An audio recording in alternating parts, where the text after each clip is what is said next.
اس تاریخی پس منظر کو اگر ہم ذہن میں رکھیں تو پتہ چلے گا کہ حج کیوں کیا جاتا ہے۔ غالباً ایک روایت ہے کہ جب فرشتوں نے اپنے آپ کو خلیفہ بنائے جانے کا ایک خفیہ ارادہ ظاہر کیا اللہ کی بارگاہ میں کہ ہم خلیفہ بنائے جانے کے زیادہ مستحق ہیں، اس لیے کہ تیری تسبیح و تحلیل ہم زیادہ کرتے ہیں۔ انسان دنیا میں جائے گا، فتنہ و فساد مچائے گا، خون ریزی کرے گا۔ اللہ تبارک تعالیٰ نے حضرت آدم علیہ السلام کی برتری کو علم کی بنیاد پر ظاہر فرمایا تو فرشتوں کو احساس ہوا کہ ہم نے اللہ کی بارگاہ میں کچھ زیادہ جرأت کر لی، تو وہ بیت المعمور پر ایک گھر ہے، اس کا طواف کر کے اللہ کو راضی کرنے کی کوشش کی۔ جب بیت المعمور پر مثل کعبہ ایک طواف کرتے ہوئے اپنی غلطی اور اپنی کمزوری کا، اپنی شرمندگی کا احساس ظاہر کیا تو اللہ تبارک تعالیٰ نے ان کے طواف کرنے کو پسند فرمایا اور حکم فرمایا کہ میرے بندوں کے لیے بھی اس کے مثل دنیا میں ایک گھر بنایا جائے۔ مقصد حج کا پہلا عنصر یہی ہے کہ بندے کو پتہ چلے کہ حج کیوں کرتا ہے۔ حج بندہ اس لیے کرتا ہے کہ اپنے گناہوں کی معافی چاہے، یہ حج کا پہلا مقصد ہے۔ اور ہم ایسے دور میں جی رہے ہیں کہ جہاں پہ انسان اس احساس کے ساتھ اپنے شب و روز گزار رہا ہے کہ اسے یہ احساس ہے کہ مجھ سے کوئی غلطی ہی نہیں ہوئی، مجھ سے کوئی گناہ ہی نہیں ہوا، میں نے کسی کا حق مارا ہی نہیں، میں نے کسی کا کچھ بگاڑا ہی نہیں۔ ایسے دور میں جو بندے جی رہے ہیں ان کو یہ احساس دلانا کہ حج آپ اس لیے جا رہے ہیں کہ آپ اپنے گناہوں کی معافی چاہیں، یہ تربیت کرنے والوں کے لیے بڑا چیلنج ہے۔ جب کیمرے کا موبائل کا کیمرہ اچھی تصویروں کے ساتھ انسان کو یہ ظاہر کر دیتا ہے کہ آپ بہت خوبصورت اور بہت اچھے لگ رہے ہوں، اسی موقع پر کیمرے سے ہٹ کر میں بتاؤں کہ نہیں آپ خراب لگ رہے ہوں، تو بندہ طبیعت مائل ہوگی اس کی کہ وہ کیمرے کو پسند کرے گا، مجھے پسند نہیں کرے گا۔ ایسے دور میں ہم جی رہے ہیں۔ کیا ہم میں سے کسی بندے کو یہ احساس ہے دن اور رات کے گناہوں کا شمار بندے نے کبھی کر لیا ہو؟ اور جس بندے کو اپنے گناہگار ہونے کا احساس نہیں، حج کا لطف اس حاجی کو کبھی نہیں آئے گا۔ حج کا پہلا مقصد یہ ہے کہ بندہ اپنے کو گناہگار سمجھے۔ اور حج کرنے کے لیے کیوں جائے؟ تو کہا کہ اللہ کو راضی کرنے کے لیے۔ قرآن پاک کی آیتوں کی نکات نکالنے والے اہل علم نے کہا کہ بہت ساری عبادتوں میں عبادت کے لفظ پہلے آئے ہیں، بعد میں اللہ کے لیے کا لفظ آیا ہے، لیکن اس عبادت میں سب سے پہلے لفظ اللہ کے لیے آیا ہے۔ یہ کے لیے کا کیا مطلب ہے؟ وَلِلَّهِ عَلَى النَّاسِ، کے لیے کا کیا معنی ہے؟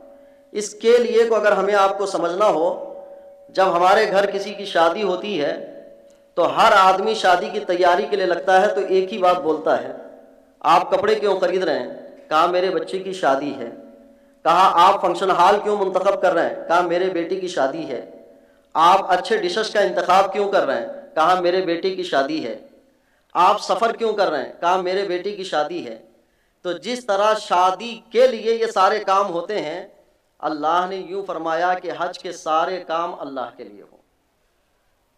آپ کپڑے کیوں خرید رہے ہیں حج کو جانے سے پہلے؟ آپ اگر یہ سمجھتے ہیں کہ میں اچھا دکھوں تو سمجھ لیجئے کہ یہ اللہ کے لیے نہیں ہے۔ آپ یوں سوچیں کہ میں نئے کپڑے اس لیے زیب تن کر رہا ہوں کہ دنیا کی سب سے بڑی بارگاہ، وہ رب کائنات ہے جس نے زمین و آسمان کو تخلیق کیا ہے، اس کے گھر مہمان بننے جا رہا ہوں تو ڈریسنگ تو اچھی ہونی چاہیے۔ اس محفل میں آنے سے پہلے بھی ہم میں سے بہت سارے لوگوں نے سوچا ہوگا کہ کپڑے اچھے پہننے چاہیے، اس لیے کہ بہت اچھی محفل میں جا رہے ہیں۔ آپ اندازہ کریں یہ بہت چھوٹی سی محفل ہے، جس رب کی بارگاہ میں ہماری اور آپ کی حاضری ہو یا حجاج کرام کی حاضری ہو، ان کے اندر احساس کیا ہونا چاہیے، فیلنگ کیا ہونا چاہیے؟ ان کے اندر یہ ہونا چاہیے کہ وہ کپڑے بھی پہنے تو یہ سوچیں کہ رب کا مہمان بننے جا رہا ہوں، بڑا خوبصورت لگنا چاہیے، میرے رب کو یہ، یعنی میرا رب یوں نہ کہے کہ بندے میں نے تمہیں بلایا تھا، تم نے تو میری بارگاہ میں آنے کے لیے ذرا بھی اہتمام نہیں کیا۔ تو نئے کپڑے ہوں، آپ سفر کا سامان طے کر رہے ہوں تو یہی نیت کر کے طے کریں کہ نیت اس لیے کر رہا ہوں کہ عبادت میں خلل نہ ہو، کھانے پینے اور سہولیات ساری اس لیے رکھتا ہوں میں۔ وَلِلَّهِ عَلَى النَّاسِ حِجُّ الْبَيْتِ کے تحت اگر اللہ کے لیے لفظ کو سمجھنا ہے تو بندہ کہے گا کہ میں آج تربیت کے لیے بھی آیا ہوں، اسی لیے آیا ہوں کہ اللہ راضی ہو جائے۔ اگر یہ چیز آتی ہے تو پھر ہمارے حج کے معاملات ٹھیک ہوں گے۔ آج حاجیوں سے ہم بے پناہ غلطیاں دیکھ رہے ہیں۔ جب کوئی ہمارے گھر میں ہمارا بچہ بے ترتیبی دکھاتا ہے، بدتمیزی دکھاتا ہے، تو ہمیں یہ احساس ہونے لگتا ہے کہ یہ میرا نام خراب کر دے گا، یہ میری شبیہ کو بگاڑ دے گا۔ اسی طرح سے دوسرے ممالک کے مقابل میں ہمارے ملک کے حاجی جب جائیں گے اور تربیت کرنے والے ہم میں سے اتنے لوگ موجود ہوں گے، ان کی چاہے عبادت کے اعتبار سے غلطی ہو، معاملات کے اعتبار سے غلطی ہو، رہن سہن کے اعتبار سے غلطی ہو، تو سوال ہم پر بھی اٹھے گا کہ ہم نے تربیت ٹھیک سے نہیں کی ہے۔ ایک حصہ تو یہ ہوگا کہ وہ تربیت ٹھیک نہیں لیا، دوسرا حصہ یہ بھی ہو سکتا ہے کہ ہم نے تربیت ٹھیک نہیں کی۔ مجھے لگتا ہے کہ حاجیوں کے لیے سب سے پہلی چیز ہمیں یہ ذہن میں ڈالنا ہے کہ گناہ ہم سے ہوئے ہیں۔ اگر حاجی یہ بات سمجھ نہیں پاتے ہیں کہ ہم سے گناہ ہوئے ہیں یا نہیں ہوئے ہیں، تو یاد دلائیں 12 سال کی عمر میں نماز فرض ہوئی تھی، کتنی چھوڑ دی، زبان دی تھی اللہ نے، کتنے گناہ کیے، ہاتھ دیے تھے اللہ نے، کتنا استعمال کیا، دن دیا تھا اس کا حق ادا کرنے کے لیے، کتنا کیا، رات دی تھی اللہ تبارک و تعالیٰ نے آرام کرنے کے لیے، کتنا اس کا حق ادا کیا۔ جب اس احساس کے ساتھ گزرے گا اپنے شب و روز کے، تب تھوڑا اسے محسوس ہونے لگے گا کہ ہاں میں نے غلطیاں کی ہیں۔ پھر اسے یہ زندگی کا احساس دلایا جائے کہ دنیا ایک ہے اور آخرت ایک ہے، دنیا دارالعمل ہے اور آخرت دارالجزا ہے۔ عمل یہاں جو کر لوگے، آخرت میں اس کا حصہ پاؤ گے۔ جب یہ بات احساس میں آئے گی تو بندہ شرمندہ ہوگا اور وہ اپنے کام کاج کو ترتیب دے گا کہ میں حج کے لیے کیوں جا رہا ہوں۔ پھر اس کے سارے معاملات بھی ترتیب پانے لگیں گے۔ وہ کسی چیز کا انتخاب بھی کرنے لگے گا تو کہے گا کہ میں وہاں تھوڑی خرید و فروخت کے لیے جا رہا ہوں، میں وہاں تھوڑی گھومنے کے لیے جا رہا ہوں، میں وہاں تھوڑی سیر و تفریح کے لیے جا رہا ہوں، میں بہت زیادہ وہاں پر آرام دہ زندگی گزارنے کے لیے جا رہا ہوں۔ میں تو جا رہا ہوں اپنے گناہوں کی بخشش کے لیے، رب کے حضور نادم ہو کر اپنے گناہوں کی بخشش کرواؤں گا۔ اس احساس کے ساتھ اگر بندہ جائے تو پھر ہم حاجیوں کی تربیت کرنے کے بہت سارے مراحل کو طے کر دیں گے۔ انہی احساس میں سے ایک احساس آئے گا کہ حاجی کا صبر کرنا۔ وہ صبر کیوں کرے گا؟ وہ صبر اس لیے کرے گا کہ اس کے ذہن میں ہے پہلے ہی گناہوں کی معافی مانگنے کے لیے میں آیا ہوں، اور بھلے کون سے گناہ کروں گا کہ جس کی بنیاد پر پھر میں معافی چاہوں۔ تو وہ صبر کرے گا، وہ کسی کی زیادتی کو برداشت کرے گا، وہ اسی بنیاد پر کہ پوری دنیا میں زندگی بھر جتنی زیادتیاں کی ہیں اس کا حساب دینے اور اس سے معافی مانگنے آیا ہوں، یہاں بیٹھ کر بھی پھر کون سی زیادتی کروں گا میں۔ ان زیادتیوں کے حساب دینے یا اس کے احساس کرنے کے ساتھ پہنچے گا تو وہ صبر بھی کر لے گا، دوسرے کی مدد بھی کرے گا، دوسرے کی پریشانی کے حل کے لیے آگے آئے گا، خود کو پریشان ہونے سے بچانے کی کوشش بھی کرے گا۔ یہ وہ بنیادی عنصر ہے جو حج کے مقاصد میں پہلا ہونا چاہیے، جس کے متعلق ہم بارہا سنتے ہیں انما الاعمال بالنیات، عمل کا دار و مدار یا ثواب کا یہ نیتوں پر مشتمل ہوتا ہے۔ بندے نے اگر نیت پہلے ٹھیک نہیں کر لی تو پھر اس کا اجر اور ثواب بھی بڑا مشکل سا ہو جائے گا۔ پہلا مقصد بندے کو رب کے حضور حاضر ہونے میں اپنے گناہوں کی بخشش کروانا۔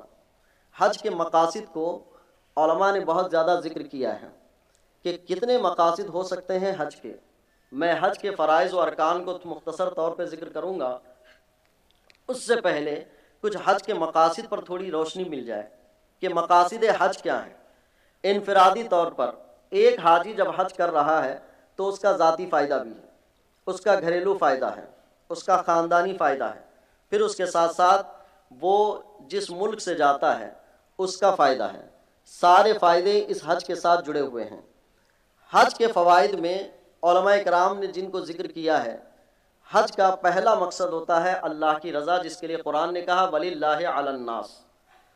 آپ قربانی کے متعلق آیت کریمہ پڑھتے ہیں کہ جب بندہ جانور کو قربان کر دیتا ہے اللہ کے لیے تو اللہ نے ارشاد فرمایا لَن يَنَالَ اللَّهَ لُحُومُهَا وَلَا دِمَاؤُهَا وَلَٰكِن يَنَالُهُ التَّقْوَىٰ، کہ تمہارا یہ قربانی کا گوشت پوشت خون کچھ نہیں پہنچتا، جو پہنچتا ہے اللہ کی بارگاہ میں تمہاری حسن نیت پہنچتی ہے۔ یہ سارے تو تمہارے ہیں۔ تو اسی طرح حج کے موقع پر بھی ہے کہ بندہ جو کچھ بھی کرتا ہے اللہ کو کیا پہنچتا ہے؟ بندہ جس عاجزی انکساری نادم شرمندہ ہو کر رب کے حضور پہنچتا ہے، اللہ اسی کو پسند کرنے والا ہے۔ ایک حج کا مقصد یہ ہے کہ ہم اور آپ اللہ کی رضا کے اوپر کوشش کروائیں، کہ بتائیں کہ ہم کیوں حج کرنے کے لیے جا رہے ہیں، تاکہ لوگوں کی نیت بدل جائے۔ بہت سارے لوگوں کو ہم نے دیکھا کہ حج کے لیے کیوں جا رہے ہیں، کہا ہمارے ساڑو صاحب گئے تھے ہم بھی جا رہے ہیں، ہمارے سالے صاحب وہاں رہتے ہیں ہم بھی جا رہے ہیں، کسی نے کہا پیسے بہت زیادہ بچ گئے ہیں اس لیے جا رہے ہیں، کسی نے کہا کہ ہمارے گھر میں سب لوگوں نے حج کر لیا ہے مجھے بھی حج کرنا ہے۔ اگر حج کا یہ مقصد ہو تو میرے خیال سے یہ دینی مقصد نہیں، یہ سماجی مقصد ہوا کہ سماج میں منہ دکھانے کے لیے ہم نے حج کو ارادہ کیا۔ حج کا دینی مقصد یہ ہے کہ اللہ کی بارگاہ میں اپنی بخشش، اپنے گناہوں کی معافی چاہنے کے لیے بندہ نکلے۔ اس میں دوسرا مقصد یہ ہے کہ مسلمانوں کا عالمی اجتماع۔ نظام عبادت میں اللہ تبارک و تعالیٰ نے ایک فائدہ یہ رکھا ہے، اگر محلے کا اجتماع کرنا ہو تو نماز با جماعت کو رکھا گیا ہے، پھر علاقے کا اجتماع رکھنا ہو تو اللہ نے جمعہ کا انتظام فرمایا ہے، شہروں میں اجتماعیت کا تصور ہو تو عیدین کی نماز کا تصور رکھا گیا ہے، عالمی سطح پر مسلمانوں کا اجتماع ہو تو پھر اس موقع پہ حج کا اہتمام کیا گیا ہے۔ تو یہ ایک عالمی طور پر اجتماع ہے۔ اس اجتماعیت کا فائدہ ایک دوسرے کے لیے تقویت ہے، ایک دوسرے کے لیے اپنائیت ہے، ایک دوسرے کے لیے احساس ہمدردی ہے، ایک دوسرے کے لیے جذبہ ایثار ہے۔ اس اجتماعیت کا تصور ہمت و توانائی کو بڑھا دیتا ہے۔ دوسرا مقصد حج کا یہی کہ عالمی طور پر اجتماع ہو۔ حج کا تیسرا مقصد عملی طور پر مساوات، برابری کا۔ اسلامی تعلیمات کا اہم عنصر یہ ہے کہ برابری کا تصور۔ ہم اور آپ جانتے ہیں کہ آقا کریم صلی اللہ علیہ وسلم نے حجۃ الوداع کے موقع سے جو خطبہ ارشاد فرمایا تھا وہ خطبہ عالمی سطح کا خطبہ ہے، انسانیت کے امن و امان کا خطبہ ہے، جس میں ایک پہلو سب سے زیادہ اہم تھا کہ مسلمانوں میں ذات پات اونچ نیچ کی کوئی تمیز یعنی کوئی برتری نہیں ہے، ایک مساوات ہے۔ اور مساوات میں جو فرق ڈالنے والی چیز ہے وہ عرب کے اس دور میں بھی اور آج کے دور میں بھی دونوں طریقے سے تقابل کریں تو دیکھیں، کپڑوں کے ذریعے سے آدمی ایک دوسرے پہ برتری حاصل کرنا چاہتا ہے، بالوں کے ذریعے سے آدمی ایک دوسرے پہ برتری حاصل کرنا چاہتا ہے کہ میرے خوبصورت بال ہیں، پھر اسی طرح سے خوشبو لگا کر اپنے اوپر برتری حاصل کرنا چاہتا ہے۔ عرب میں تو خصوصی دور تھا، اچھے سے اچھا عطر استعمال کر کے برتری حاصل کرتے کہ میرے پاس جو عطر ہے وہ تمہارے پاس نہیں ہے۔ اور اللہ تبارک و تعالیٰ نے اس عظیم حج کے موقع سے ان تینوں پر قریب قریب پابندی لگا دی ہے، کہا کہ تم ان برتری کا یہ تصور نہیں رکھ سکتے۔ برتری اسلام میں کس بنیاد پر رکھی گئی؟ ان اکرمکم عند اللہ اتقاکم، کہ بہتری تو تمہارے پاس تقوی کی بنیاد پر ہے۔ ایک بندہ وہ جس کو احرام کا کپڑا ڈھنگ کا نہ ملا ہو لیکن اس کا دل رو رہا ہے اس بات پر کہ میں بڑا گناہگار ہوں، تو اس بندے سے یہ بندہ بہتر ہے جو اس احرام تو بہت اچھا پہنا ہوا ہے، ہر طرح کی فیسلٹی سے آراستہ ہے، لیکن اس کا دل اللہ کی بارگاہ میں رونے کے معاملے میں بالکل ہی غافل ہو چکا ہے۔ تو آپ اندازہ کریں کہ اللہ کی بارگاہ میں محبوب وہ بندہ ہوتا ہے۔ عالمی سطح پھر مساوات کا عملی اظہار، یہ ایک اہم چیز ہے جو ہمیں بتانی بھی پڑے گی اور ہمیں احساس بھی لانا پڑے گا، تاکہ اس کے ذریعے سے ایک جو فائدہ حج کے بعد ہونے والا ہے وہ بھی ہمیں اور آپ کو حاصل ہو سکے۔ غالباً ہم نے اس معاملے میں عملی مساوات کے معاملے میں بہت سارے روایات کو سنا ہے۔ آقا کریم صلی اللہ علیہ وسلم کی بارگاہ میں ایک صحابی آئے جن کا نام اسود تھا۔ اسود رنگ کے اعتبار سے کالے، رنگت کالا پن ہے، اور اس زمانے میں کالے رنگ کے آدمی کو اپنی جگہوں کے اپنے ارد گرد بیٹھنے کا موقع نہیں دیا جاتا تھا۔ آقا کریم صلی اللہ علیہ وسلم کی بارگاہ میں حاضر ہوئے، عرض کیے کہ میں آپ کا غلام بننا چاہتا ہوں، آپ کے دامن سے وابستہ ہونا چاہتا ہوں، لیکن آپ بتائیں میرا فائدہ کیا ہوگا؟ تو میرے آقا کریم صلی اللہ علیہ وسلم نے اس زمانے میں اس علاقے کے جو سب سے بہترین لوگ ہیں، جو حضرت ابو بکر صدیق رضی اللہ تعالیٰ عنہ ہیں، حضرت عمر فاروق رضی اللہ تعالیٰ عنہ ہیں، ان کی طرف اشارہ کر کے ارشاد فرمایا ان کے ساتھ بیٹھنے کا موقع ملے گا۔ انہوں نے کہا کہ اگر ایسا موقع ملے گا تو پھر میں آپ کی غلامیت میں آ جاتا ہوں۔ ایک مساوات کا تصور اسلام کی خوبی اور اسلام کا حسن ہے۔ یہ مساوات بھی اصل ہے اجتماعی موقع پر، جتنے لوگ بھی آپ جاتے ہیں احرام باندھ کر، سب کا تعلق یہ ہے کہ اب کوئی لباس کے معاملے کو لے کر فخر نہیں کرے گا، کہ کوئی نہیں بتا پائے گا کہ میں تم سے بہتر ہوں، بلکہ آج کی صورت اور کنڈیشن ایک دوسرے سے بالکل علیحدہ ہوگی، اس حیثیت سے کہ جتنا بڑا آدمی ہوگا وہ اتنا نیچے بھی دکھائی دے گا۔ اپنی سوسائٹی میں اس کے اسٹیٹس، اس کے بیٹھنے اٹھنے پر چلنے کے طریقے الگ ہوں گے۔ ایک حاجی صاحب نے اپنا تبصرہ کیا تھا کہ ان کے رہن سہن کی کہانی ایسی تھی کہ کبھی وہ اے سی سے باہر نہیں نکلے، گھر اے سی، باہر نکلے گاڑی اے سی، پھر اس کے بعد آفس گئے تو وہاں اے سی۔ حج کی توفیق انہیں نصیب ہوئی، حج کے موقع پہ گئے تو انہوں نے کہا کہ میں انسان ہوں، مجھے مزدلفہ میں سمجھ میں آ گیا کہ میں انسان ہوں، یہ مجھے مزدلفہ میں سمجھ میں آیا۔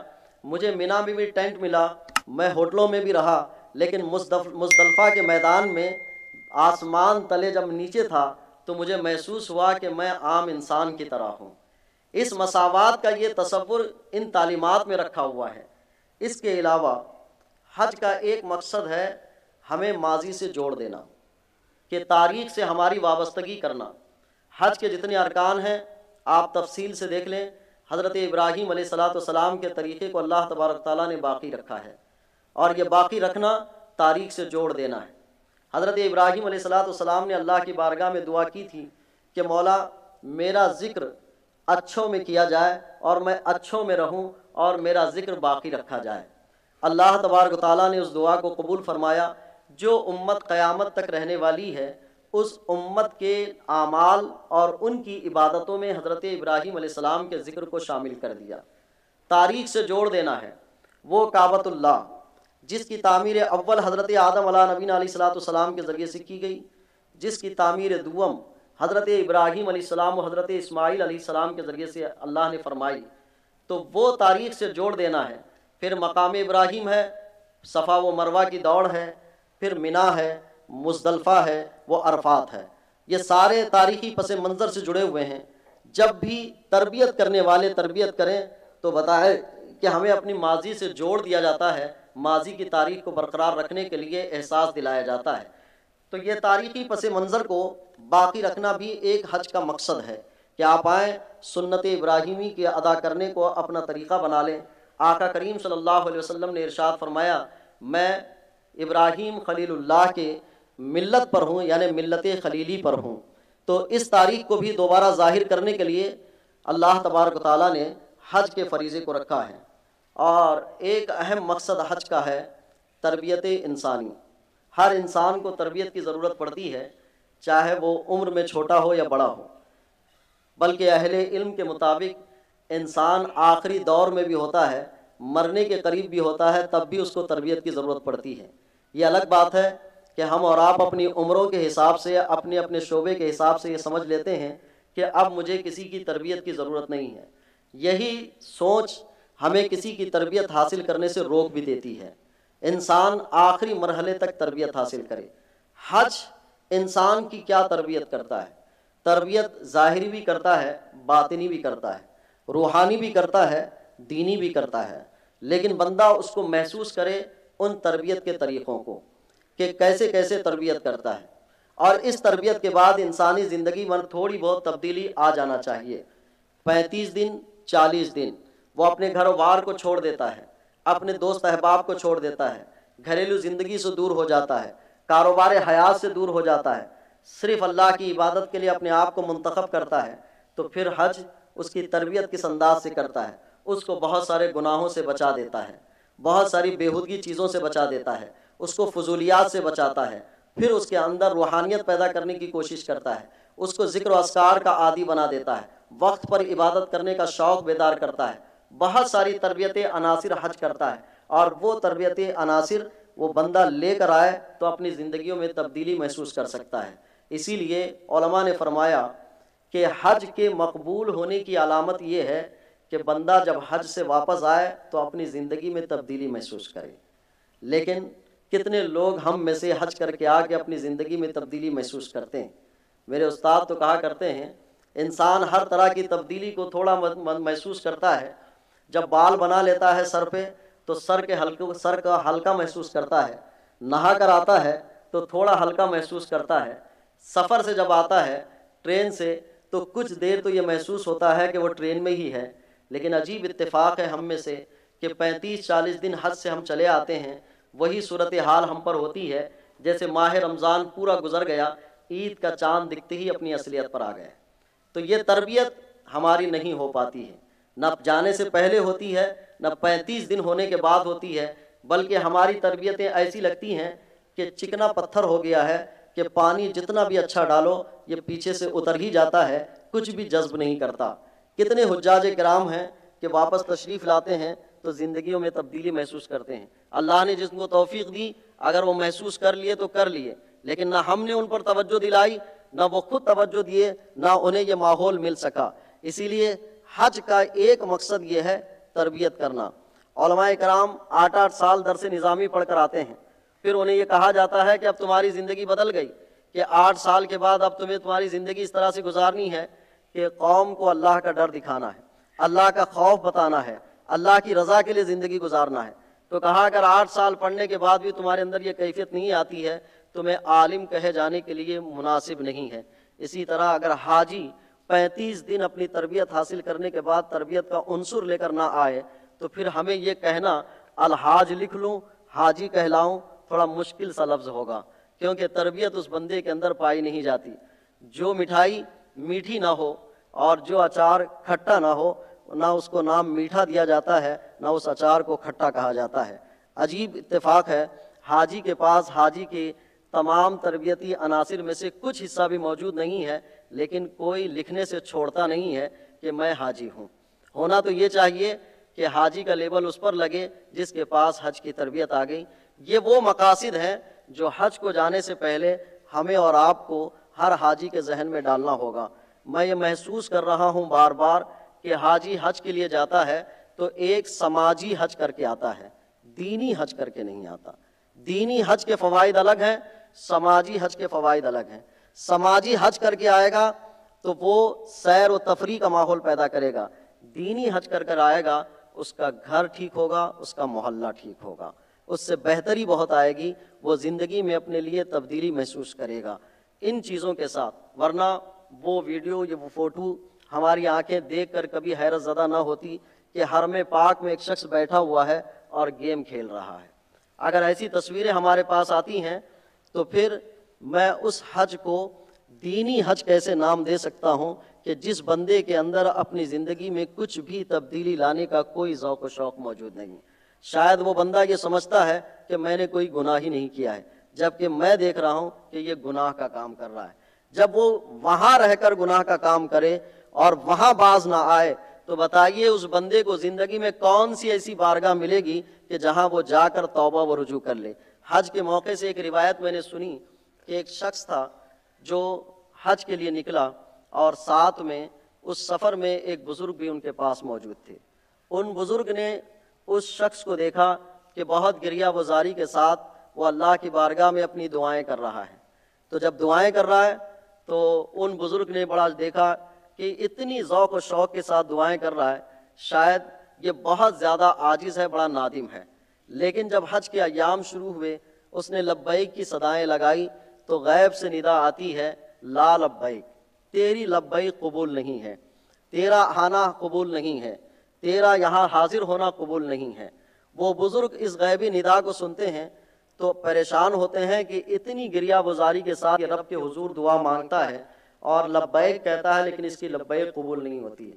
لیکن جہاں جہاں اس کو دعا کرتے ہوئے وہ دیکھتے ہیں تو پھر کہتے ہیں کہ غیب سے ندا آتی ہے، تیری دعا قبول نہیں، تیری حاضری قبول نہیں ہے۔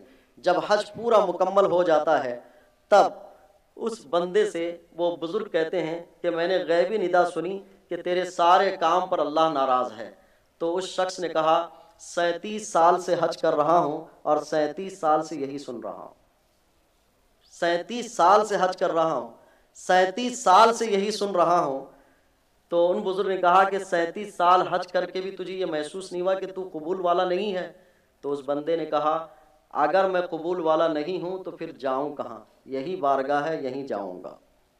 میری ضد ہے جب تک اللہ معاف نہ کرے میں حج کرتا رہوں گا۔ اس نیت نے کہا، اب اللہ نے فرمایا کہ اب تیری حاضری قبول ہو گئی۔ 37 سال حج کرنے والوں کی حاضری قبول نہیں۔ یہ احساس ہمیں دلانا ہوگا کہ 3-4 لاکھ روپے خرچ کر کے، 8 لاکھ روپے پرائیویٹ میں خرچ کر کے آپ سمجھتے ہیں کہ زندگی بھر کے سارے گناہ یک دفعہ معافی ہو جائیں گے؟ تھوڑا تڑپ بھی تو لائیں، تھوڑا احساس بھی تو لائیں، تھوڑا یہ تمنا بھی تو جگا لیں کہ بڑا گناہگار ہوں۔ معمولی آدھار کارڈ، پاسپورٹ میں تھوڑے سے کریکشن کو ٹھیک کرانا ہو تو کتنا ٹائم لگتا ہے۔ آپ اندازہ کریں زندگی بھر کے گناہوں کو معاف کروانا ہو، صرف چند لاکھ میں پورا ہو جائے تو مجھے نہیں لگتا ہے کہ ہم بہت باشعور زندگی گزار رہے ہیں، ہم بے شعور زندگی گزار رہے ہیں۔ ان چیزوں کے ساتھ، ان احساسات کے ساتھ ہم حاجیوں کی تربیت کرنے کی کوشش کریں گے۔ جس طرح سے میں ماحول دیکھ رہا ہوں، جب آپ ایسی تربیت کرنے جائیں گے تو قریب قریب حاجیوں کے رنگ پھیکے ہوں گے۔ وجہ یہ ہے کہ سب کے نظریے الگ الگ ہیں۔ حج کرنے کوئی جانا چاہتا ہے اس لیے کہ مجھے کھجوریں خریدنی ہیں، مجھے سونا خریدنا ہے، مجھے فلاں جگہ کی فوٹو لینی ہے، مجھے فلاں جگہ کے نظارے کروانے ہیں، اچھے موبائل کا انتظام کرنا ہے۔ یہ ساری چیزیں وہ اپنی گڈ پرسنالٹی کو سمجھانے پر لگانے والا ہے، جبکہ رب کے حضور پہنچنا ہے کہ تم گڈ نہیں ہو، تم خراب ہو، اس وجہ سے تمہیں پہنچنا ہے۔ آپ اور ہم غور کریں، نبی کریم صلی اللہ علیہ وسلم نے حج کرنے کے بعد جن دعاؤں کا اہتمام کیا، ان دعاؤں کے الفاظ پر میں غور کرتا ہوں تو جس آقا کریم صلی اللہ علیہ وسلم کو گناہوں کے معافی کی کوئی حاجت نہیں، جو معصوم عن الخطا ہیں، انہوں نے امت کے درس کے لیے ایسی ایسی دعائیں دی، اور حج کے پورے دن میں اتنی دعائیں کی ہیں، اتنی دعائیں کی ہیں تاکہ بندہ ان گناہوں کے لفظوں کے اور احساس کو لے اور حج کو جائے تو میری نقل کرتے کرتے اپنے گناہوں کی معافی چاہے۔ کتنی دعائیں ہیں۔ ان چیزوں کے ساتھ حج کی تربیت کریں۔ میں چند ضروری چیزیں جو حج کے ارکان سے متعلق ہیں ان کو بتاتا ہوں۔ اس سے پہلے ایک بنیادی بات، حج کے جو بھی ارکان ہوں ان ارکان میں ایک بڑا حصہ ہے دعا کا۔ دعا بندے کو کرنی چاہیے۔ زیادہ تر عربی میں دعائیں ہیں، لیکن علماء کہتے ہیں عربی لازم نہیں ہے۔ کوئی کرناٹک سے جڑا ہوا ہے وہ کنڑ میں کرے، انگلش میں کرے، ہندی میں کرے، اردو میں کرے، جو زبان جو لینگویج جانتا اس میں دعا۔ عربی کی دعائیں جامع ہیں۔ آپ اور ہم اندازہ کریں، جب آدمی کو مانگنے کے لیے کچھ دیا جائے تو ہر آدمی اپنی سوچ کے موافق مانگتا ہے، جس کی جتنی وسعت ہو، جس کا جتنا وسعت ظرف ہو، جس کے ضمیر یا جس کے ذہن میں کون سی چیز اچھی ہے وہ مانگتا ہے۔ میرے آقا کریم صلی اللہ علیہ وسلم نے ہر امتی کو مانگنے کا طریقہ سکھایا ہے، اس لیے کہ ہم میں سے اکثر لوگ اپنا طریقہ نہیں جانتے۔ جب حاجی لوگ حج کے لیے جاتے ہیں تو کون سی دعائیں مانگتے ہیں؟ بعض کے بچے 10th میں ہیں تو وہ کہتے ہیں کہ میرا بچہ 10th میں پاس ہو جائے۔ بعض دعائیں مانگتے ہیں میرا بچہ نیٹ میں پاس ہو جائے، بعض گریجویشن کے لیے، بعض تجارت کے لیے، بعض جو ہے اولاد کے لیے۔ جو بھی چیز مانگتے ہیں وہ تھوڑی تھوڑی سی ہوتی ہیں۔ کبھی ان دعاؤں کو دیکھوں اور ان سوچ کو دیکھوں، پھر آقا کریم صلی اللہ علیہ وسلم کی دعاؤں کو دیکھوں تو ایک تمثیل یاد آتی ہے کہ ایک چھوٹے سے بچے کے سامنے آپ 10، 20، 50، 100، 500 اور ایک چیک بک رکھیں اور اس سے کہیں کہ بیٹا اس میں سے جو تمہیں پسند آئے لے لو۔ میرے اندازے سے اس چھوٹے بچے کے ذہن میں جو نوٹ سب سے زیادہ بڑی ہوگی وہ وہی اٹھائے گا۔ 20، 50، 100، بہت زیادہ کر کے 500۔ 500 اٹھا لیا تو ہمارے لفظ نکلیں گے کہ بڑا چالاک ہے، بڑی نوٹ اٹھا لیا۔ لیکن جو حقیقی طور پر پیسہ دینا چاہتا ہے وہ کہے گا کہ بڑا کمزور ہے، میں نے چیک بک رکھا تھا ساتھ میں، وہ جتنا چاہتا اماؤنٹ بھر لیتا، لیکن بچے کے ذہن میں صرف 500 کا نوٹ ہے۔ یہی کیفیت ہماری ہے۔ حج کے موقع سے بندہ جاتا ہے تو کیا مانگتا ہے؟ بعض حضرات تو دعا مانگتے مانگتے تھک جاتے ہیں کہ اب کیا مانگوں، ختم ہو گیا، بہت مانگ لیا۔ اصل میں مانگا ہی نہیں ہے اس نے۔ آپ کو اور ہمیں اندازہ ہو کہ مانگا کتنا جا سکتا ہے۔ وہ اللہ خوب دینے والا ہے، لیکن بندہ مانگتا کتنا ہے؟ چھوٹا چھوٹا۔ 10ویں پاس کے لیے مانگ لیا تو 11ویں کے لیے کیا دوسرا حج کرنے جائے گا؟ 12ویں کے لیے دوسرا حج کرنے جائے گا، پھر نیٹ کے ایگزام کے لیے الگ حج کرنے جائے گا، پھر گریجویشن جاب مل گئی تو جاب کے لیے الگ حج، اچھی بیٹی کے لیے یعنی اچھے لڑکی کے نکاح کے لیے الگ حج، پھر کب کب جائے گا؟ اس کو مانگنا کیا چاہیے؟ میرے اور آپ کے خیال میں ایک ٹرین میں سفر کرنے والا آدمی جب اس کو ٹکٹ نہیں ملتا ہے تو اس کی پہلی نیت یہ ہوتی ہے کہ ریزرویشن مل جائے۔ تو ریزرویشن مل جانے کے بعد وہ دوسرا مرحلہ چاہتا ہے کہ سکون ملے، تیسرا مرحلہ چاہتا ہے کہ ٹرین وقت پر ملے، وقت پر پہنچے، چوتھا مرحلہ چاہتا ہے کہ وہ اپنی منزل پر پہنچے۔ لیکن یہ اسٹیپ بائی اسٹیپ دعائیں مانگتا ہے۔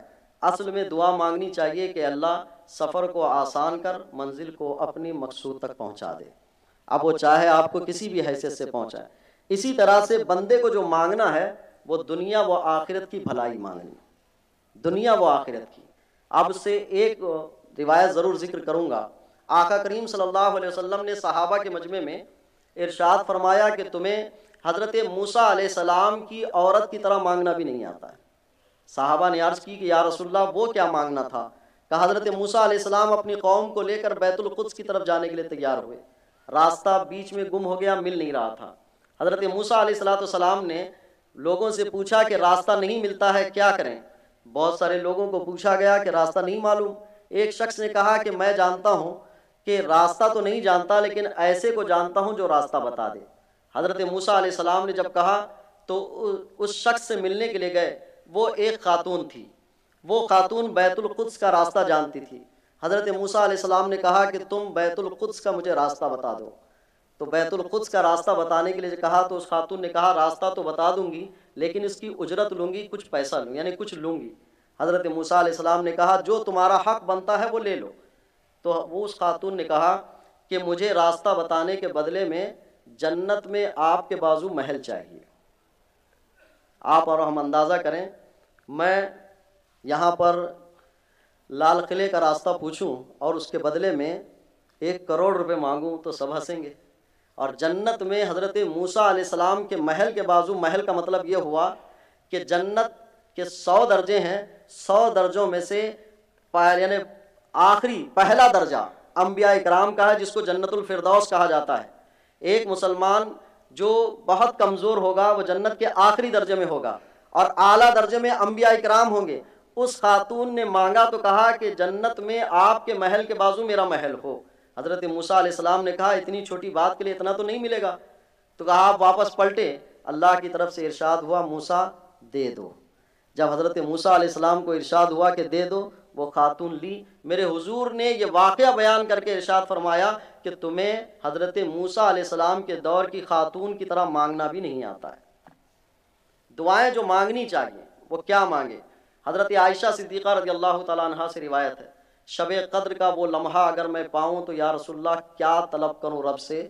میرے حضور نے ارشاد فرمایا یہ دعا کرو اللہم انک عفو تحب العفو فاعف عنی، معافی، عفو اور عافیت مانگا کرو۔ یہ ہم اور آپ تربیت کریں کہ یہ دنیا کی جتنی چیزیں ہیں آپ مانگو، یہ جزوی چیز ہیں، لیکن ذہن کے ٹاپ لیول پہ جو سب سے پہلی چیز ہونی چاہیے، ایک اے اللہ میری بخشش فرما، دوسرا مجھے عافیت عطا فرما دنیا و آخرت میں۔ اگر ہم نے یہ حاجیوں کے ذہن میں یہ بات نہیں ڈالی تو ہم نے حاجیوں کی تربیت ڈھنگ سے نہیں کی۔ اس لیے کہ حج کا یہ مقصد ضرور ہے کہ ان کے اندر یہ احساس ہو کہ ہمیں مانگنا بھی کیا ہے۔ یہ جب ساری چیزیں طے ہو جائیں تو پھر اس کے بعد حج کے ارکان کی شروعات کروا دیں کہ حج آپ کو کیسے کرنی ہے۔ عام طور پر حج کے لیے 3 قسمیں بیان کی جاتی ہیں: حج قران، حج تمتع، حج افراد۔ حج افراد وہ احرام باندھا جاتا ہے کہ جس میں صرف حج کیا جاتا ہے۔ حج قران وہ ایک احرام باندھا جاتا ہے جس میں پہلے عمرہ کیا جاتا ہے پھر حج کیا جاتا ہے اسی احرام کے ساتھ۔ حج تمتع جس میں عمرے کے لیے الگ احرام باندھا جاتا ہے اور حج کے لیے الگ احرام باندھا جاتا ہے، یعنی وقفہ دے کر احرام باندھا جاتا ہے۔ تو یہ 3 طرح کے حج ہیں۔ عام طور پر جن کی ہمیں تربیت کرنی ہے وہ زیادہ تر لوگ حج تمتع کرتے ہیں۔ حج قران یہ زیادہ افضل ہے کہ آقا کریم صلی اللہ علیہ وسلم نے حج قران فرمایا کہ آپ نے ایک ہی احرام کے ذریعے سے عمرہ بھی فرمایا اور حج بھی فرمایا۔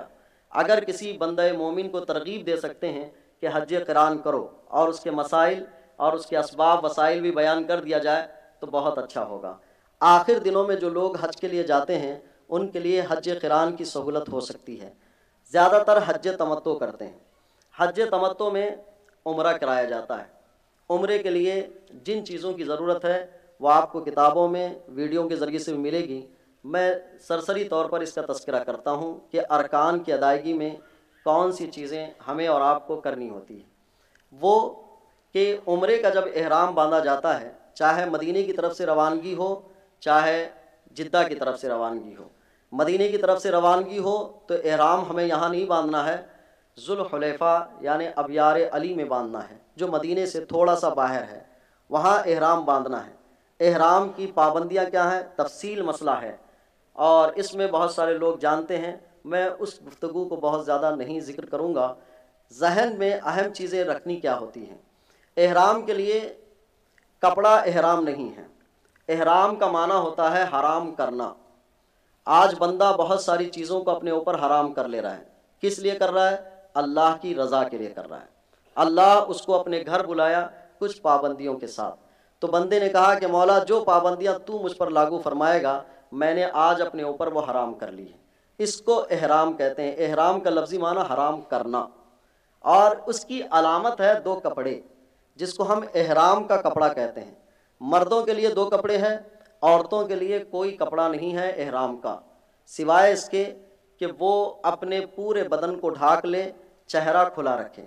اس چہرے کھلا رکھنے میں عورتوں میں زیادہ تر شریعت اور ماحول 2 چیزوں کے درمیان گھرے ہوئے ہوتے ہیں۔ شریعت کا حکم یہ ہے کہ جب تک وہ احرام کی پابندیوں میں ہیں وہ چہرہ کھلا رکھے، یہ لازم ہے اس کے لیے۔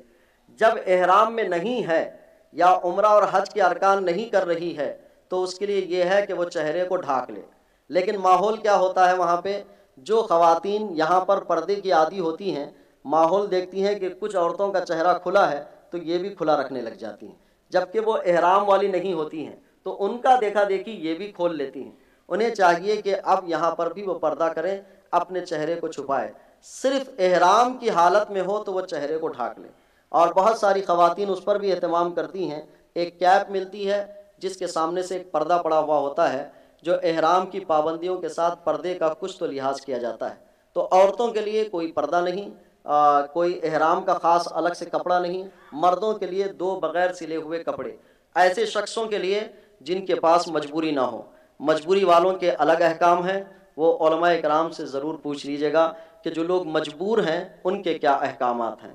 2 کپڑے جس کو ایک نیچے اور ایک اوپر اوڑھ لیا جاتا ہے۔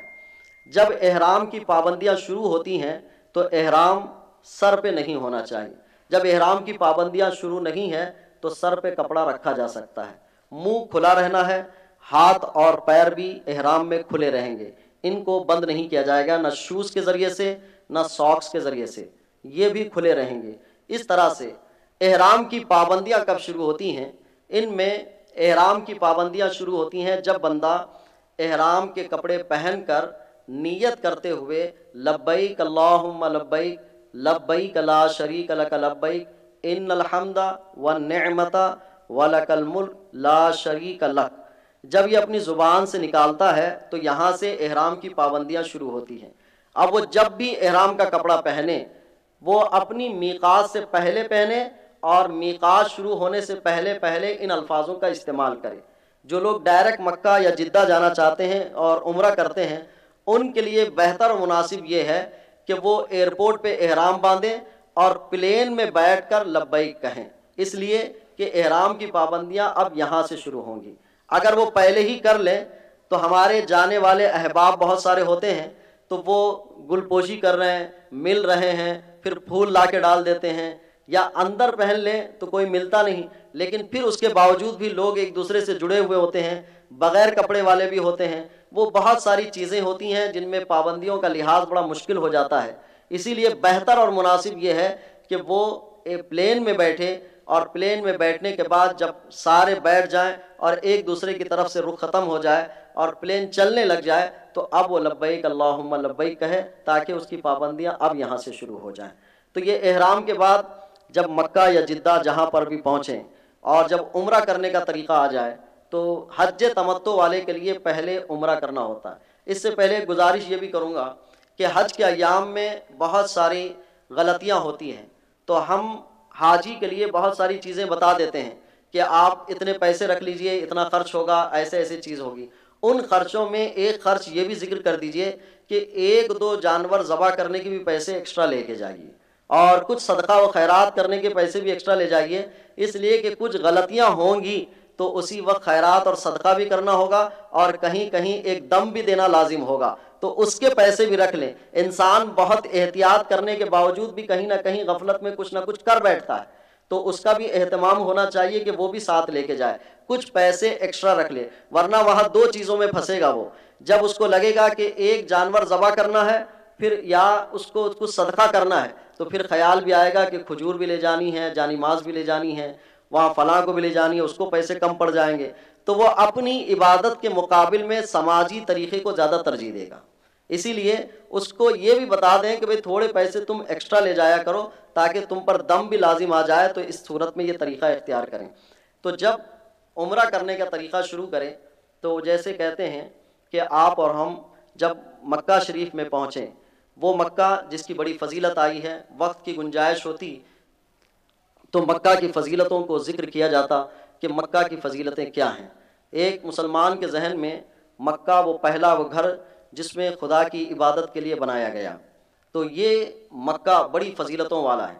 حضرت ابراہیم علیہ السلام نے اس کے لیے دعا فرمائی تھی کہ مولا اس کو امن والا شہر بنا، امن والا گھر بنا۔ اللہ تبارک تعالیٰ نے اس کی صورت یوں رکھی کہ یہ ہمیشہ امن میں رہے گا، کل قیامت تک امن میں رہے گا۔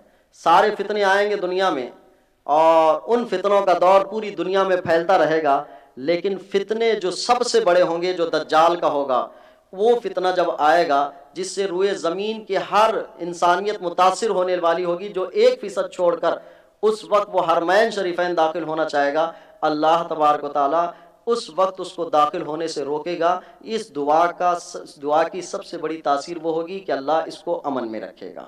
تو یہ امن والا شہر ہے، اور امن والے شہر میں داخل ہونے کے بعد سب امن میں ہی رہنا چاہیے۔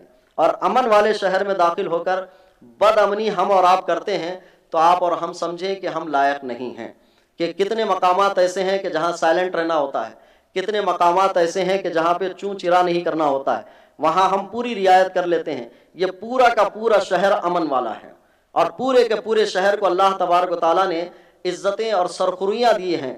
اس مقام پر داخل ہو رہے ہیں، اور اس مقام پر داخل ہونے ہی کی وجہ سے ہماری فضیلت ہے کہ ہم حاجی کہلائے، کہ اس جگہ پر داخل ہونے سے ہی ہماری فضیلت بنی کہ لوگ ہم سے دعائیں کرنے کی درخواست کر رہے ہیں۔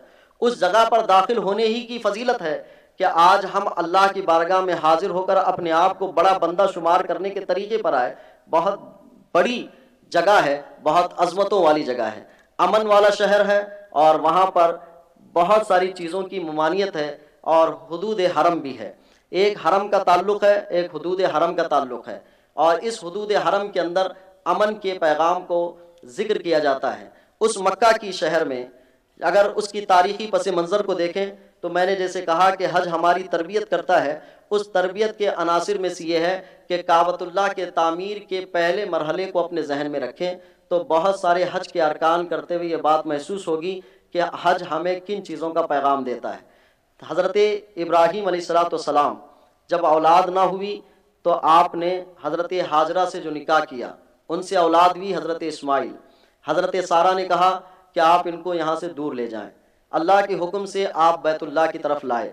جب وہاں چھوڑا آپ نے تو حضرت ہاجرہ نے کہا بے آب و گیا زمین پر مجھے چھوڑ کر جاتے ہیں، آپ کچھ بولتے کیوں نہیں؟ اس مقام سے حضرت ابراہیم علیہ السلام خاموش پلٹتے ہیں۔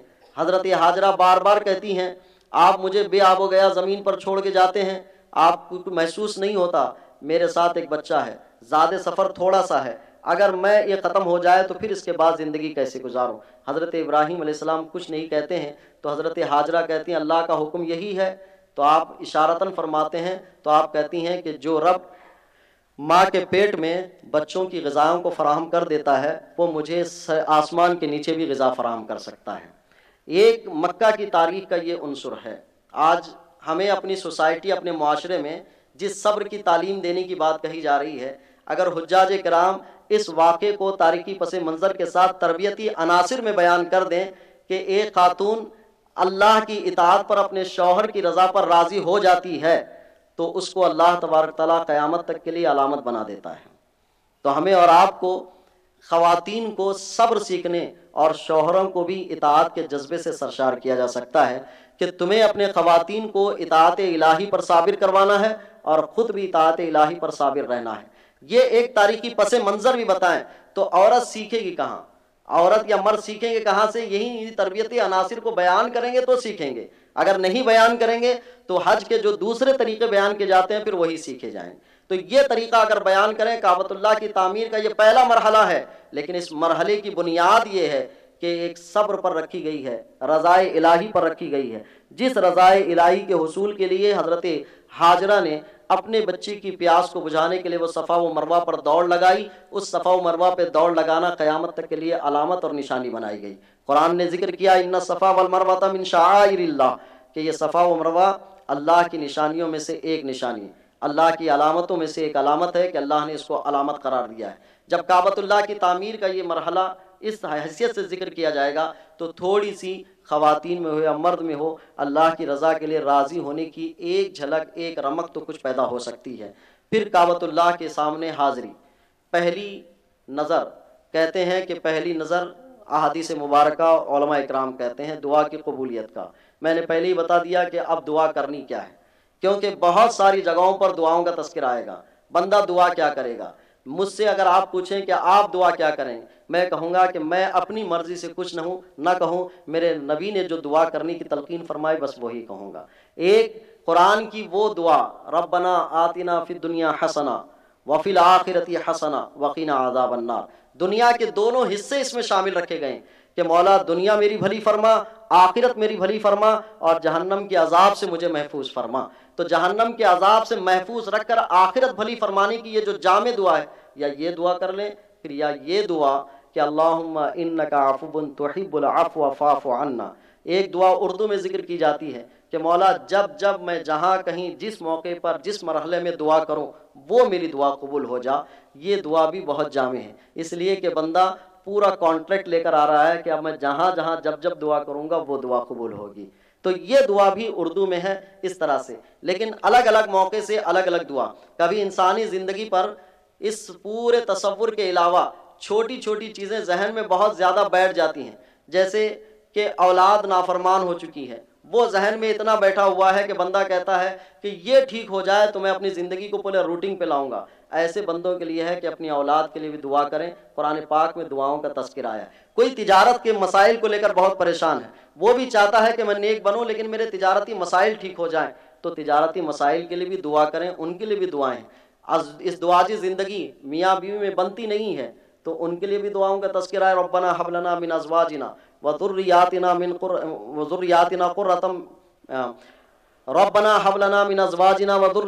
قرۃ اعین وجعلنا للمتقین اماما۔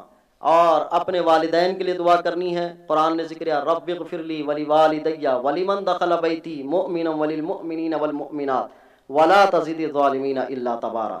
آپ ہر ایک دعا کے لیے قرآن اور احادیث میں دعائیں ذکر کی گئی ہیں، ان کو تفصیل سے دعائیں بھی کرتے جا سکتے ہیں، اجتماعی بھی، اجمالی بھی کریں، تفصیلی بھی دعائیں کریں۔ اور دعا کرتے ہوئے اب شروع ہوتا ہے حج تمتع کے پہلے عمرے کی پہلی شروعات، کہ آپ پہنچیں وہاں پر جہاں پہ حجر اسود کی لائننگ بنی ہوئی ہے۔ حجر اسود تک پہنچنا بڑا مشکل کام ہے، اتنی جد و جہد نہ بھی کریں تو بہتر ہے۔ اور استعلام کا طریقہ ہے، ایسے ہاتھ اٹھائیں حجر اسود کی طرف رخ کرتے ہوئے، پھر آپ چومیں، بسم اللہ اللہ اکبر کا تذکرہ کریں، پھر 7 چکر کی 7 چکر کا حکم ہے کہ 7 چکر لگائیں، 8 مرتبہ استعلام ہوگا اور 7 چکر کہلائیں گے۔ ان میں بھی دعاؤں کا تذکرہ ہے۔ اب میں پوچھوں گا یہاں دعائیں کیا کریں گے، تو سب کی اپنی اپنی کہانی کہ کیا دعائیں کریں گے۔ ان موقعوں پر ایک معذرت کے ساتھ ایک بات کہوں گا کہ موبائل کا استعمال آپ کو جو خاص کر دیا جا رہا ہے، ارکان حج کو ادا کرنے کے لیے اچھے طور سے آپ ایپ کا استعمال کریں، رہنمائی کا استعمال کریں، آپ جو نوٹس بنا کے لے کے جائیں اس کا استعمال کریں۔ جو تصویر ہماری سامنے آ رہی ہے وہ تصویر یہ ہے کہ حج کرتے ہوئے، آپ طواف کرتے ہوئے، ویڈیو کالنگ کرتے ہوئے سیلفیاں لینا، یہ ایک ایسی تصویر ہے میں سمجھتا ہوں عبادت کی روح کو غارق کرنے کے برابر ہے کہ رب تبارک و تعالیٰ ایک مضحکہ خیز طور پر میں بات کہوں گا۔ مضحکہ خیز بات کیا ہے کہ احادیث کریمہ میں ہے کہ رمضان مبارک جب گزر جاتا ہے، تو جب رمضان مبارک گزر جاتا ہے، جب عید کی شب آتی ہے، تو احادیث میں ہے کہ اللہ تبارک و تعالیٰ پورے رمضان میں جتنے بندوں کی بخشش فرماتا ہے، آج کی رات ان کے مقابل میں وہ 300 دن کے برابر کے لوگوں کی بخشش آج کی رات فرماتا ہے۔ اب بندہ اس رات کیا کرتا ہے؟ اگر آپ اندازہ کریں کہ آسمان دنیا پر اللہ ندا فرماتا ہے کوئی بندہ میری بخشش اپنی بخشش کروانے میں اس کو بخش دوں، ہے وہ بندہ جو کچھ طلب کرنا چاہتا ہے میں دے دوں. تو آپ اور ہم اندازہ کریں ہماری مسلم سوسائٹی میں اس رات کیا ہوتا ہے. لوگ داڑیاں بناتے رہتے ہیں، پھر اس کے بعد کوئی چڈی بنیان خریدتا رہتا ہے، کوئی بیلٹ خریدتا رہتا ہے، کوئی کیا کیا کرتا رہتا ہے. چاندنی رات کیا چاند رات کہتے ہیں.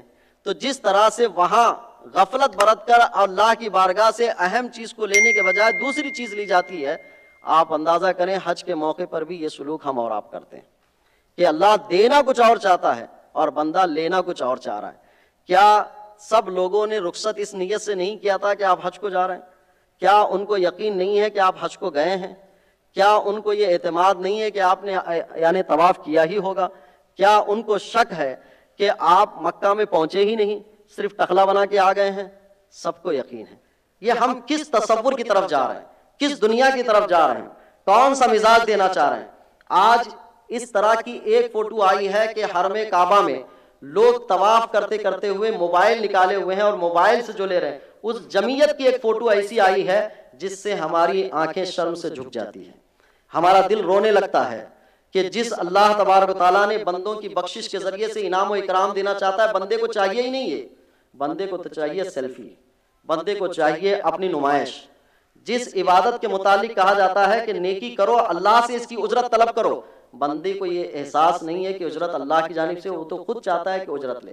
پہلے زمانے میں کہا جاتا تھا نیکی کر دریا میں ڈال، اور آج ہمارا مزاج ہے نیکی کر فیس بک اور واٹس ایپ پہ ڈال.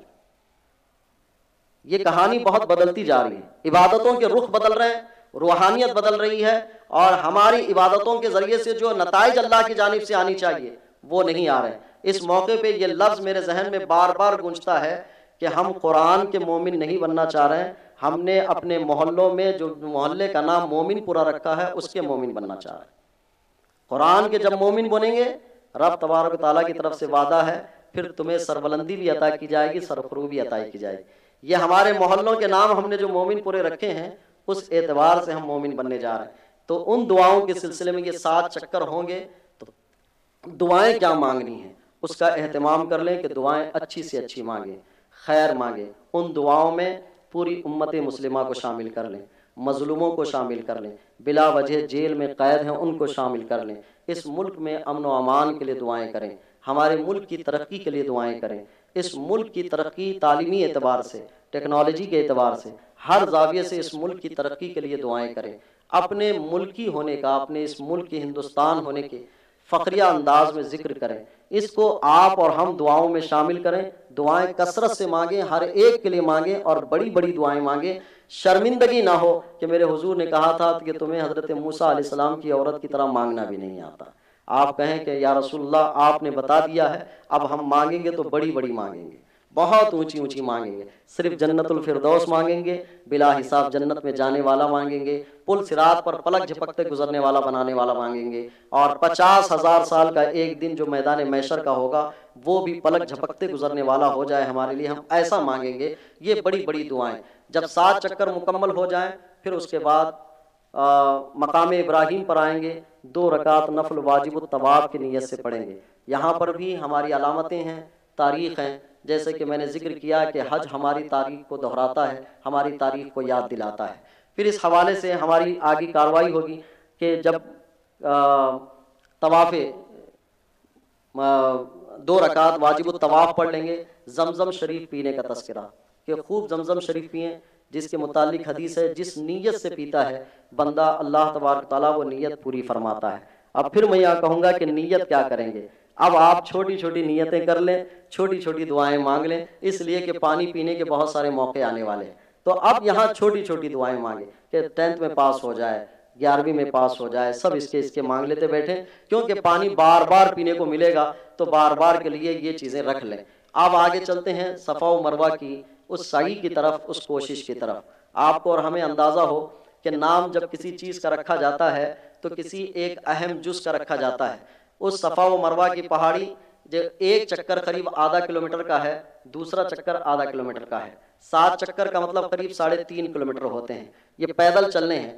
پیدل چلنا لفظ نام نہیں دیا گیا، بلکہ سعی کا نام دیا ہے، جلدی کرنے کا نام دیا گیا، کیونکہ اس میں ایک حصہ آتا ہے جلدی کرنے کا، تیزی سے چلنے کا، دوڑنے کا، تو نام دیا گیا اس کو اس لیے کہ صفا میں یہی بات اہم ہے کہ مرد حضرات یہاں سعی کریں گے، عورتیں سعی نہیں کریں گی، لیکن اس مقام پر دعاؤں کے ساتھ جس چیز کے احساس کو ابھارنا ہے وہ کیا ہوگا؟ وہ ہوگا حضرت ہاجرہ رضی اللہ تعالیٰ عنہ کا وہ تصور جو حضرت اسماعیل علیہ السلام کے پیاس کے لیے تڑپی تھیں اور دوڑی تھیں۔ اب وہ دوڑنے والی تصویر ان مردوں کے حصے میں آنے والی ہے، عورتوں کے حصے میں تو نہیں، بلکہ مرد دوڑیں گے، عورتیں تو سیدھے سادھی چلیں گی۔ اس کے لیے ایک نشان وہاں پر گرین کلر کا بنایا گیا ہے جس کو دیکھ کر تھوڑا سا دوڑنا ہوتا ہے۔ احساس کیا ہوگا؟ احساس یہ ہوگا کہ دین کے معاملے میں تکلیف کے بعد اللہ آسانیاں عطا فرماتا ہے۔ حضرت ہاجرہ تکلیف اٹھائی تھی، وہ کیوں رکی تھی مکہ میں؟ اللہ کا حکم تھا، اللہ کے حکم پر راضی ہو کر رکی، تکلیف اٹھائی، یہ دوڑی۔ اس دوڑنے کا تصور یہ بتاتا ہے کہ تکلیف اٹھانے کے بعد آسانی آتی ہے، ان مع العسر یسرا، ہر تنگی کے بعد اللہ نے آسانی رکھی ہے۔ اس تصور کے ساتھ دوڑیں۔ اب یہ بھی دعاؤں کی قبولیت کا بلکہ کل کا کل حج دعاؤں کی قبولیت کا حصہ ہے، بندہ جہاں بھی چلتا رہتا ہے۔ اور قرآن نے ذکر صاف کیا ہے کہ ولا رفث ولا فسوق، کہ آپ یہاں پر بیہودہ بات اور گندی باتیں نہ کریں۔ یہ ان موقع پر، یہ پورے حج کے 35 دن ہو یا 40 دن ہو، جتنے بھی دن میسر آتے ہیں، تو کسی مقام پر چاہے سفر میں ہو، حضر میں ہو، روم میں ہو، ارکان میں ہو، مزدلفہ میں ہو، مینا میں ہو، اب بیہودہ باتیں نہ کریں۔ بڑا مشکل ہوتا ہے انسان کے لیے جو زندگی بھر عادی ہو گیا ہے ہر ٹاپک پہ بات کرنے کا، اب ساری پابندیاں لاگو کر کے صرف اچھی باتیں کرے، اور اچھی باتوں پر دل بھی انسان کا کتنا لگتا ہے، تھوڑی دیر اچھی باتیں کر لے گا، پھر اس کے بعد تو وہ اپنی ٹاپک پر آئے گا۔ لیکن اگر وہاں صبر کر لیتا ہے اور بیہودہ باتوں سے اپنے آپ کو روک لیتا ہے تو سمجھ لیجئے کہ اس انسان کی 30-40 سالہ دنوں کی تربیت اس کی آنے والی زندگیوں کو بہت اچھا بنا سکتی ہے۔ تو اب یہاں صفا و مروہ ابتدا میں بھی یہاں بھی دعا کی جا سکتی ہے، دعا کریں، اور مروہ پہ بھی دعا کریں، 7 مرتبہ بلکہ 8 مرتبہ دعائیں کریں۔ 8 مرتبہ دعائیں کرنے کے بعد اب ایک مسئلہ رہتا ہے حلق کرنے کا۔ حلق کہتے ہیں کہ آپ بال نکال لیں یا بال کو تھوڑا کم کر لیں، یہ دونوں صورتیں ہیں کہ حلق کرنے کے بعد اب یہ عمرے کی تکمیلیت ہو گئی۔ عمرہ تکمیل ہو گیا، مکمل ہونے کے بعد اب چاہے تو کپڑے آپ بدل لیں یا پھر کپڑے ویسے ہی رکھیں، حرم شریف میں بیٹھیں، اس لیے کہ حرم شریف میں بیٹھنے کی بہت ساری نیکیاں ہیں۔ نیکیاں یہ ہیں کہ ایک حدیث مبارکہ کے مفہوم میں ہے، اللہ کے رسول صلی اللہ علیہ وسلم ارشاد فرماتے ہیں کہ اللہ نے مکہ میں 100 رحمتیں عطا فرمائی، ان 100 رحمتوں میں سے 50 رحمتیں عمرہ کرنے والوں کے لیے، اور 40 رحمتیں نماز پڑھنے والے کے لیے، اور 10 رحمتیں کعبۃ اللہ کو دیکھنے والے کے لیے۔ زیادہ کوشش کریں کہ کعبۃ اللہ کو دیکھنے کے لیے بیٹھیں اور اس جگہ پر بیٹھیں۔ روم پر جائیں گے، جگہوں پر جائیں گے ممکن ہے، لیکن جو گائیڈ لائنس ہے، جو طریقہ ہے، اس طریقے کے ساتھ یہ سارے صورتیں رکھیں۔ اب یہ عمرہ مکمل ہو گیا، حج کے ایام کا انتظار کریں۔ حج کے ایام شروع ہوتے ہیں 8 ذی الحجہ سے۔ 5 دنوں کو خاص ذکر کیا گیا ہے، حج کے ایام کہلاتے ہیں۔ حج کے ایام حقیقت میں ہمارے لیے سارے دن حج کے ہیں، لیکن 5 دنوں میں ارکان ہیں، ان ارکان میں واجبات ہیں، سنتیں ہیں، مستحب ہے، اور خصوصاً فرائض ہیں۔ حج کے فرائض میں 2 فرض ذکر کیے جاتے ہیں۔ فرض کا معنی یہ ہوا کہ اگر اس بندے نے یہ نہیں کیا تو اس کا حج ہی نہیں مانا جائے گا، اگرچہ اس نے ساری کارروائیاں کر لی۔ یہ ایسے ہی ہے کہ جس طرح سے چیک بھریں اور سگنیچر نہ کریں، تو آپ جتنے بھی چاہے اماؤنٹ بھر لیں لیکن سگنیچر نہ ہو تو پھر چیک قبول نہیں کیا جائے گا۔ فرائض بھی ایسے ہیں کہ اگر اس کو ادا نہ کریں تو سارے معاملات رہ جاتے ہیں، دوبارہ حج کرنا لازم رہ جاتا ہے۔ 2 حج کے فرض کیا ہیں؟ ایک حج کا فرض ہے وقوف عرفہ، عرفہ میں کچھ دیر کے لیے کھڑے رہنا، معذور ہے تو گزرنا یا کچھ لمحے وہاں سے گزر جانا، بغیر معذور آدمی کے لیے کچھ لمحے کھڑے ہو جانا، یہ فرض ہے۔ پھر دوسرا فرض ہے طواف زیارت۔ یہ 2 فرض ہیں، ان 2 فرض کی ادائیگی کے ساتھ حج۔ اب اس سے پہلے مینا ہے، تو 8 ذی الحجہ کو مینا جانا ہے، جیسا کہ بتایا گیا کہ 7 ذی الحجہ کو بھی لے جایا جاتا ہے۔ آپ 7 ذی الحجہ کو مینا میں پہنچیں۔ مینا میں پہنچنے کے بعد اب یہاں پر بھی دعائیں ہیں. کیا ہے؟ نمازیں پڑھنی ہے اور دعائیں کرنی ہیں. ظہر، عصر، مغرب، عشاء، فجر 5 وقت کی نمازیں مینا میں پڑھنی ہے 8 ذی الحجہ کو. 8 ذی الحجہ کو پڑھیں گے. اس کے بعد کیا کریں گے؟ دن بھر موقع رہے گا آپ کا. یہاں سونا ان حاجیوں کو تربیت میں ہے کہ سونا بھی عبادت ہے، لیکن سونے کے علاوہ دعا کے علاوہ ذکر و اذکار کے علاوہ درود شریف، ان چیزوں کا اپنا معمول بنائیں. ایسی مجلسیں منعقد نہ کریں جن میں تبصرے چلتے ہوں، اس لیے کہ ان تبصروں میں کچھ نہ کچھ باتیں بیہودہ نکلنا لازمی ہے، یا کسی پر غیبت، کسی کی برائی، کسی کا ٹھٹا، کسی کا مذاق. یہ انسانی زندگی کا حصہ ہے، یہ کچھ نہ کچھ آ جائے گا. پھر ہم سمجھیں گے کہ ہمارے حج کے ارکان بھی ہو رہے ہیں، لیکن ساتھ ساتھ میں یہ بیہودگی میں چلتی رہی ہے. تو مینا میں 8 تاریخ کو پہنچیں گے. 8 تاریخ کو پہنچنے کے بعد یہ 5 وقت کی نمازیں ادا ہوں گی. پھر اس کے بعد 9 ذی الحجہ کو عرفات کی طرف روانگی ہوگی. جب 9 ذی الحجہ کو عرفات کی طرف روانگی ہوگی، اس روانگی میں بعض یہ ہے کہ 8 کو نکل جاتے ہیں اور 9 کو یعنی 9 کی شب کو ہی پہنچ جاتے ہیں. تو اب 9 کی شب کو عرفات پہنچ رہے ہیں اور صبح وہاں پر نمازیں ادا کرنی ہے. اب وہاں بھی کیا کرنی ہے؟ دعائیں مانگنی ہے. وہاں دعائیں مانگنے میں اہتمام یہ کریں آسمان کے تلے یعنی آسمان کے نیچے کھڑے ہو کر دعائیں مانگیں، بیٹھ کر دعائیں مانگیں. نمازوں کی کثرت کریں، نوافل ہو، قضائے عمری ہو، جو آپ عبادتوں کا ذوق کر سکتے ہیں، قرآن کی تلاوت کر سکتے ہیں، ان جگہوں پر ان کا اہتمام کریں. اس میں بھی خصوصی بات یہ ہے کہ عرفات کے میدان میں پہنچنے کی کوشش کریں. میدان عرفات کے حدود آپ کو بتائے جاتے ہیں، اسٹارٹ اور اینڈ، یہ 2 چیزیں بتائی جاتی ہیں.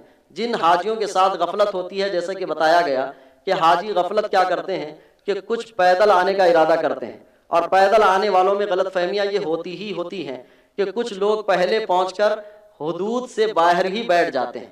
اب جب حدود سے باہر بیٹھیں گے، بعد والا سمجھے گا کہ سب یہاں بیٹھے ہیں، میں بھی بیٹھ جاؤں. اس لیے کہ حج کے موقع سے یہ صورت میری بھی ہوئی تھی.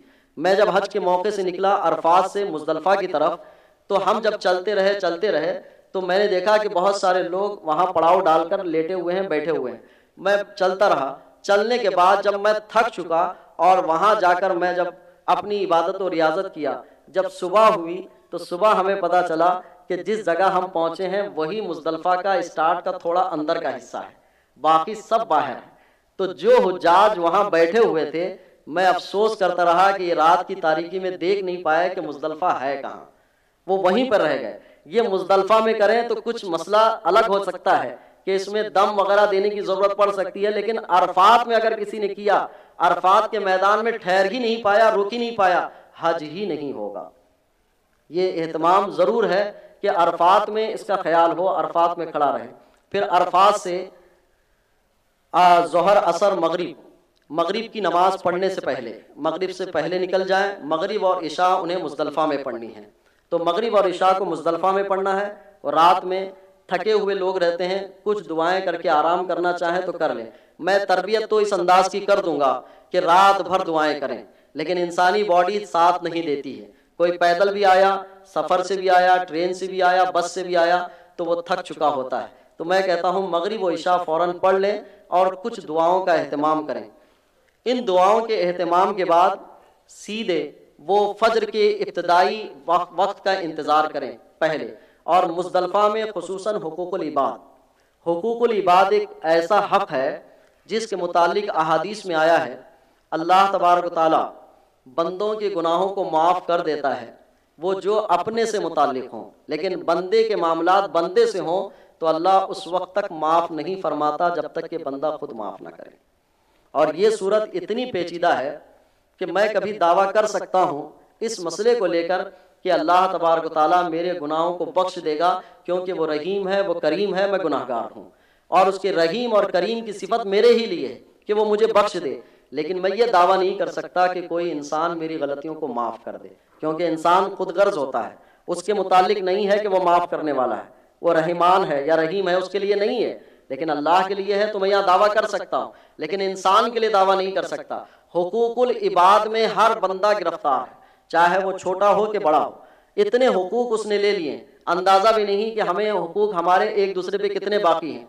علماء فرماتے ہیں جو ہم دوستی کرتے ہیں، دوستی کرنے میں ایک دوسرے کے ساتھ دوست بنا لیتے ہیں، دوستی کے بھی کچھ حقوق ہیں، لیکن بندہ دوست تو بنا لیتا ہے لیکن حقوق ادا نہیں کرتا. یہ حقوق میں بندہ گرفتار ہوگا، ان گرفتار حقوق میں بندوں میں جو گرفتار ہوں گے ان کی معافی کے لیے یہ ایک ہی جگہ ہے کہ اللہ کی بارگاہ میں معافی کی امید کریں، اللہ اس بندے کے دل میں معافی ڈال دے گا جس کے حقوق جس سے جڑے ہوئے ہوتے ہیں۔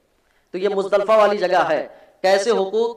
قرآن حدیث مبارکہ میں ہے، ایک شہید جو اللہ کی راہ میں اپنی جان عزیز کو خرچ کر چکا، اس شہید کو کل قیامت میں پیش کیا جائے گا اور جنت کی خوشخبری دے دی جائے گی، لیکن اس کو روک دیا جائے گا اس مسئلے کو لے کر کہ اس نے اللہ کی راہ میں اپنی جان تو خرچ کر دی لیکن بندوں کے حقوق باقی ہیں، جب تک وہ ٹھیک نہیں ہوں گے وہ جنت میں نہیں جائے گا۔ تو بندوں کے حقوق معاف کرانے والی جگہ وہ ہے مزدلفہ۔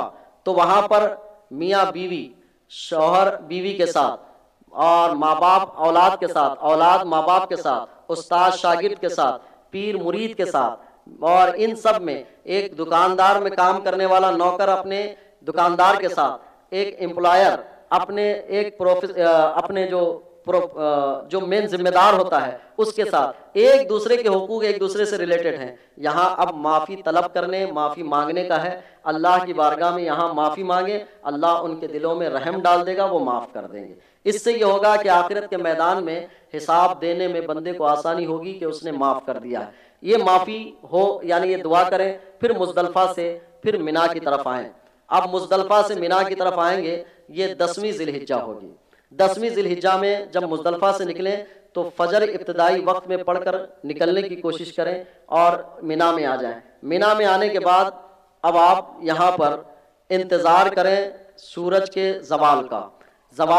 سورج کا یہ زوال ہو جائے تو اب کنکریاں مارنے جانا ہے، جس کو رمی جمرات کہتے ہیں۔ رمی جمرات یعنی شیطان کو کنکری مارنا۔ آج کے دن صرف بڑے شیطان کو کنکری مارنا ہے۔ تو زوال کے بعد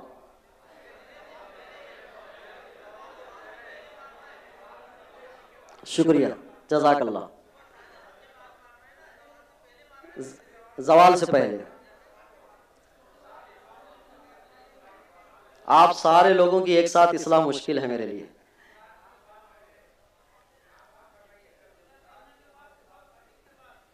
صبح صادق کے بعد زوال سے پہلے،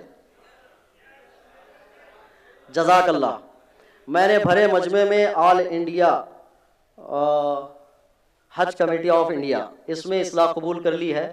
آپ اندازہ کریں یہی ضرورت ہے حج کے موقع پہ غلطیوں کی معافی چاہنے کا۔